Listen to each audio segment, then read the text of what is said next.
Hi, I'm Rebecca Caraveo, and this is your Art Buzz for November 12th, right here in beautiful sunny Fresno today, beautiful fall day.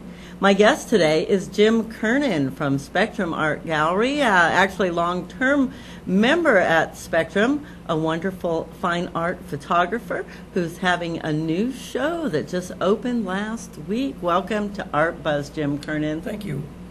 So, Jim, you've been showing your artwork for over 20 years now, or just about 20 years? Since 1994. So it was your anniversary this year, then? 2014, yes. I didn't think about it, though.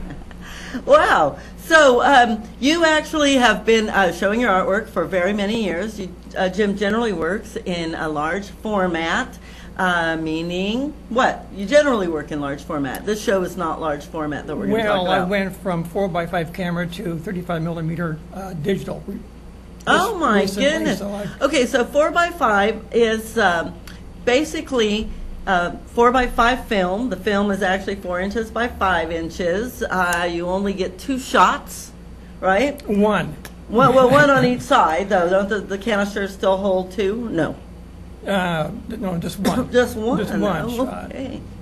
And, excuse me, now you've gone to digital. How do you like that difference? It is faster. I can make a whole lot more pictures.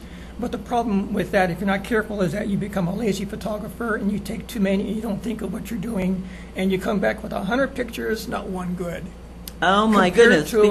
Compared to a film camera, you have to sit and think carefully before you squeeze that trigger, and you usually can get some good pictures. So how long have you been working with the digital now? A couple of years. Was that hard for you to make the switch? I'm just trying to make the switch right now, and I don't really care for it. But it took me a long time to get acquainted with it and like it. A little confession, I still have sheet film and paper in my freezer. Oh, good. Thank goodness. So you have a new show that's up right now at Le Parisien at Palm and Herndon, which is the second Le Parisien Cafe, right? Because there's one at Cedar and Herndon, and so this is the second one. I heard that there was a third one in Clovis now. I haven't heard about that, but it's Le Parisien Cafe. It's in North Fresno, North Palm and Nice. And it's going to be running all the way through November and December to the end of the year. Oh, fantastic.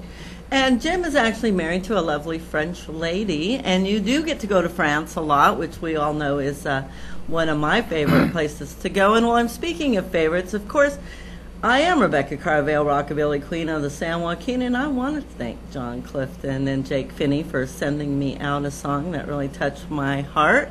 Jake played with us last spring at not the Gathering of Okies, but the Fresno Grand Opry, and the one we just had recently featured John Clifton in the Mofo Party Band doing country western songs. So sorry about that segue, Jim, because we're going to go right back to you in wonderful Paris. And you have, is it just Paris in your show this? I have a lot of Paris pictures and then a lot of Namur, France, which is about 50 miles south of Paris. Okay, near Fontainebleau. Right. Right, okay. So let's look at some pictures and we'll talk about what you're doing now. Well, the first one we see up there is it's a hayfield right near Claude Monet's Giverny home. And I went there with my family to visit his home and see his paintings. And as we're leaving it, I saw this field with the hay looks like all a painting. rolled up. And right away, I thought about some of the Impressionist paintings of hay harvesting with the peasant women. Right. So I jumped out and then I tried to photograph, but I couldn't find any peasant women, so that's what you get. No peasant women out in the field. I think they've retired. The next picture we're looking at is Nemours, France. And it shows a 16th century church and the Loire River.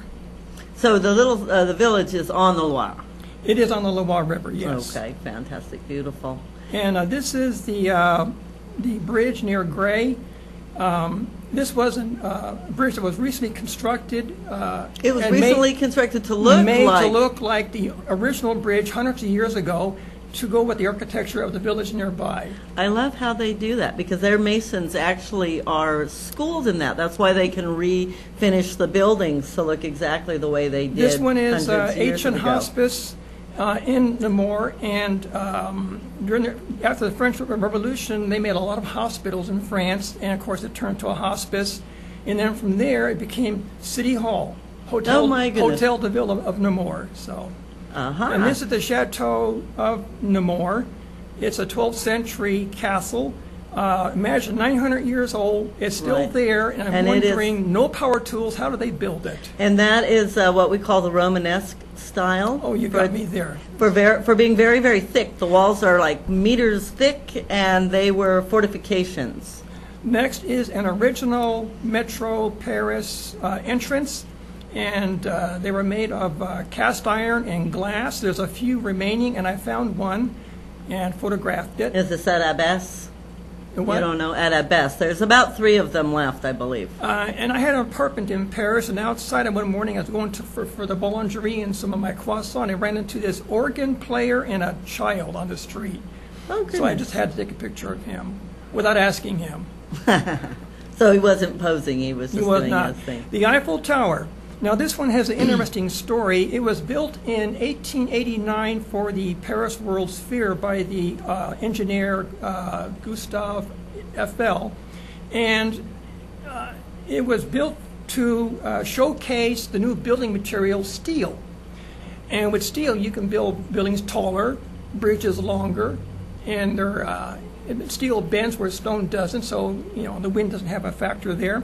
But the artist in Paris protested it and didn't want it because it would be an eyesore to the Parisian architecture. So it was supposed to have been torn down after the World's Fair. But it wasn't, because Marconi comes along and invents the radio, and they needed a tower for a transmitter. Right, which is still on top of the I'm tower. sure, yeah. Yes, because it still is a big radio transmitting And tower here for is them. the Arc of Triumph. I did it at night. I wanted something exciting. I had to figure out how to do it without getting run over. But I found, Because you tried to get in the street to I do found a that. safe spot for this. Micheline was on the curb biting her nails.